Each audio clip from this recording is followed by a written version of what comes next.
She, for example, used to speak in a very loud tone. And I think because of my father's tone, growing up, always kind of rattled.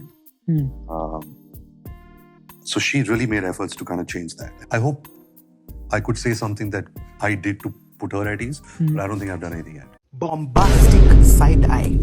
Criminal offensive side eye.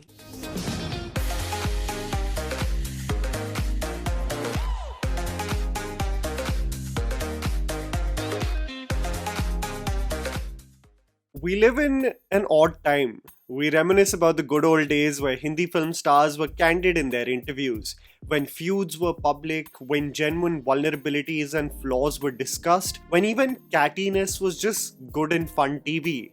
We see these old clips and call the current state of interactions with actors to be lifeless, boring, and PR curated. But the moment something is real, nuanced, and showcases the same vulnerabilities and flaws of the actors, we dissect it, analyze it, draw our conclusions, and put them on the stake of internet cancellation. There's a reason they don't do many interviews now, because the same candidness is met with absolute vitriol and anger. Humbleness is a PR performance. Being professionally proud is arrogance. Realistic takes on marriage is laced with misogyny and sexism. Human evolution and change is not in the vocabulary of the internet. We'll hold you accountable for what you said in 2008, and it should stay consistent with what you say 16 years later. And this reminded me of what was being discussed on the Comics Roundtable in 2018 regarding the internet and how content is deciphered versus what existed close to a decade ago. There's no concept of you being wrong and then improving. You were supposed to be right from the get-go. Especially for us, I think, because we were in a time before social media and then we know it as a new thing. But kids that grow up in it, now there's a childhood is a time not where you can make mistakes, but it's where every mistake will be remembered. Right. Whenever a Ranbir Kapoor interview drops because we get to see so little of him interacting with the media, I anticipate the internet to go wild. This is mainly because the actor is one of the few actors who garners the most polarizing reactions from the audience based on both his personal and professional life. With the amount of interviews that the new generation of actors do, there is just so much online fodder that exists that there's almost a sense of boredom that sets in on just the amount of content available on them. But when Ranbir out of nowhere comes out of the woodworks with a 2-hour interview with Nikhil Kamath, I knew people would get ready with their pitchforks to give their 2 cents about his psychological state. I remember when the interview dropped and a day had passed by, I tweeted this: baffled at the prospect that the internet was not cancelling him for an interview that just dropped. And the fan pages just said that you have to wait for a few more hours for the barrage of articles to follow. And so it did, labeling the man an insensitive, sexist and insecure actor, and the entire interaction to be labelled as desperate PR to change his image. What has led to such a harsh assessment of such a, real and in many ways relatable interaction? I just wanted to understand it from the context of the journey that Ranbir Kapoor has had with the audience and the media. Ever since his debut, Ranbir Kapoor has stood out as a talent to be reckoned with. Even though his debut started with an absolute financial disaster, no one ever discounted the screen presence and the ability he had as an actor. This was the rare case where the commercial performances of his films were not scrutinized to be associated with his performances in those films. Other than Besharam, because we never speak about that ever existing, but Ranbir in the commercial duds has always been lauded for how he has surrendered to the roles he has portrayed. What has followed also is a keen interest in his personal relationships, something which the actor was extremely open about in the initial stages of his career, but what was essentially an open secret later on. While the professional relevance and the regard that Ranbir Kapoor had as an actor stayed mostly consistent, his turbulent personal life has constantly garnered chatter and debate. This is what I do find interesting regarding the actor in his life: the dichotomy of the connection he has with the theatre-going audience that buys his tickets, and how it is almost immaterial and independent from the chatter about the man on the internet. When asked about the reception that an animal receives, I was absolutely amused when Ranbir in the Nikhil Kamath interview speaks about the reactions he was getting from those within the industry. There are many people who I meet who are like, you shouldn't have done this film and we're so disappointed in you. And a lot of people from the film industry. So I just quietly apologize. I say, sorry, I won't do it next time. I don't really agree with them, but I'm in that phase in my life that I really don't argue with anybody. And if you don't like my work, I'll say, sorry, I'll try harder next time. Everyone can have their own opinion about Animal, but its commercial value in the life of Ranbir Kapoor is undeniable. And how it catapults him to a pan-Indian level, making his next venture highly anticipated, is something that only a massive blockbuster like that film has been able to do. So you have to decide. Do you cater to the audience that is going to buy your movie tickets?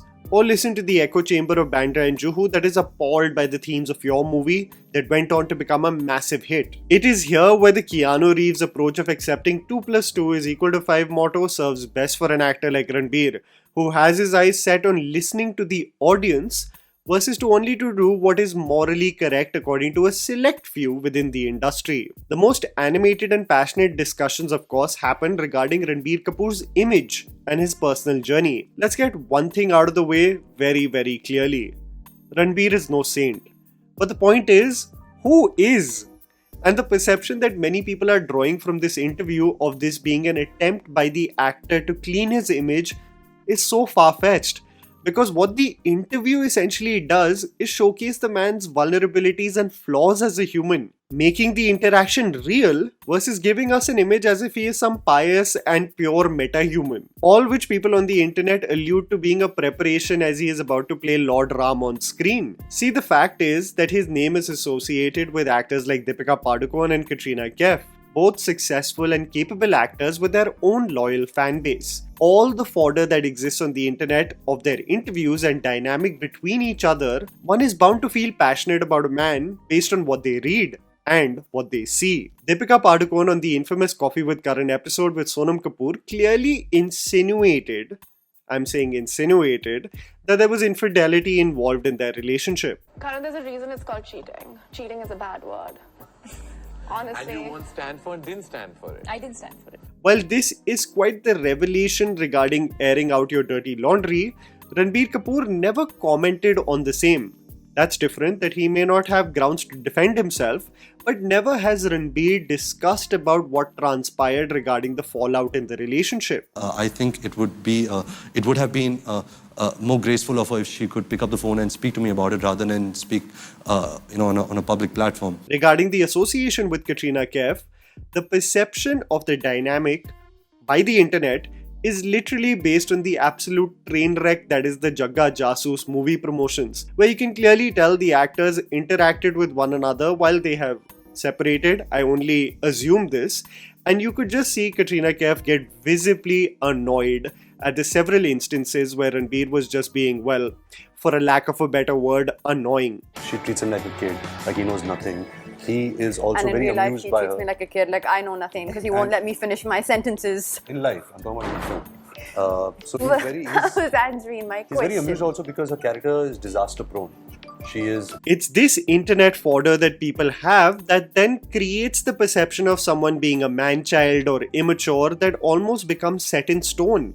And what has become the sad reality of the internet is that you are not allowed to grow up and evolve. So the 2008 Ranbir or the 2017 Ranbir has to be what Ranbir and his astitva is in 2024. There should be no growth and personal development to self-reflect and evolve. Something I believe the current nature of the internet refuses to believe. Associating any change as PR, not realizing that themselves at some point of their life have grown, evolved, and sometimes look back at what they said, say, a decade ago or a few years ago and be like, oh damn, that was really foolish. The biggest point of contention regarding the interaction with Nikhil Kamath has been Ranbir's comments on his marriage and the dynamic he shares with Alia Bhatt. This is, by the way, the most realistic comment I have seen regarding an actor talking about their marriage. The problem with the internet is that it's always a double-edged sword with whatever you say. If you go over the top with your reply and say the partner that you share your life with is the best thing that has happened in your life and that you worship her like a goddess, the internet will be like कि ज़्यादा overacting कर रहा है.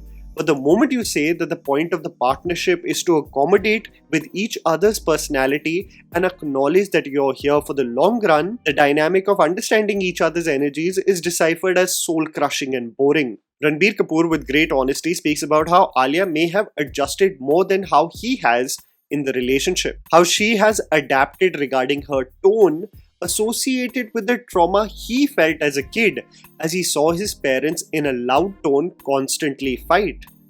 People are analyzing this as sexism, not having the empathy and sensitivity towards a man clearly talking about his childhood trauma. It absolutely blows me away that when an actor with tact is talking about his trigger and how his wife adjusted, knowing the awful memories he associates with a loud tone, as a terrible dynamic in a marriage versus someone just being sensitive to their partner. When the actor himself acknowledges that he hasn't given as much as his partner, we dismiss such honesty as male privilege versus a man just being honest. This is why I feel like the internet today just deserves PR-driven, heavily curated interviews. Because the moment something real drops, they can't help but be enraged at the slight hint of a person's frailties being in full display. What I think people especially are insensitive towards regarding the interaction beyond the assessment that everyone has about Ranbir and Alia's marriage is his description of his relationship with his father, of it being heavily volatile, filled with anger and distance, so much so that he would always listen to the patriarch while never locking eyes with him. The distance yet respect and love is something many Indian boys can associate with because it is heavily ingrained in the conditioning of men, in the confined roles of how men should be versus how they actually feel. You would be surprised on how many Indian men, sons specifically, have not experienced even the warmth of their father's hug, all heavily associated with the stunted emotional and psychological walls that men have built up, never shedding their insecurities or true feelings, all under the guise of wanting to be portrayed as strong and dependable. When you hear the meme of boys going through breakups or hardships and the friend circle's only solution being chal yaar daru peete hain, chal sutta marte hain, it's true because we haven't been taught as boys to understand and communicate our deepest insecurities. And when an actor is communicating the same hurdle he faces while being conducive to therapy while not really adjusting to it, we come with our own analysis by labeling him sexist, insensitive, immature, and the worst thing to walk on planet Earth. Aren't we being counterproductive to what we preach on the internet for men to be emotionally available, for them to speak about their insecurities? And when they do, we shame them. The nature of the media, by the way, is hilarious because when Ranbir was asked about who he likes watching on screen, he speaks about Vicky, Ranveer and Karthik. As of right now, two actors that I really like is Vicky Kaushal, Ranveer Singh, and I like Karthik also. I think Karthik has something very charming on screen. And the spin the media houses take is almost of a combative nature, as if Ranbir said he considers these specific actors as competition, while having said the same in a very appreciative, nonchalant tone. I also think the rage of the audience sadly is associated with out-of-context clickbait articles and easy reels versus actually watching the full interview, because the attention span and bandwidth of the internet has also reached such TikTok brain rot that they are too lazy to actually watch an interview and understand the context and tone before considering an article to be the seldom truth. The real answer is you will never beat the internet. They will come with their analysis, come what may, and what's funny is that no matter what approach you take regarding the interview or your public appearance, it will always be a losing battle. You showed slight confidence and happiness with your last commercial hit, it will be dismissed as arrogance. You will try to deflect compliments and be the most bichara person despite your achievements, it will be dismissed as fake humbleness to get brownie points from the internet. What's best is to focus on the job at hand, to associate with good directors and stories, and most importantly at this stage of your career, only focus on the work as an actor rather than paying heed to the noise. The Bandra Juhu Circle might have their own analysis regarding the terrible nature of your last hit, but what's paramount is the relationship with the audience. And I think all actors' energies should be channelized there versus ever having to pander to any group or the internet also. We wait until the next Ranbir interview drops and the internet loses their marbles again. And that was a video, guys. Please let me know your honest thoughts regarding the interaction and the kind of articles you see post the interview. Please don't forget to follow me on Instagram. The handle's right in front of you. Follow me at JammyPants4. Also, please support us by smashing the like button and subscribing to our channel for weekly content ahead. Thank you for watching.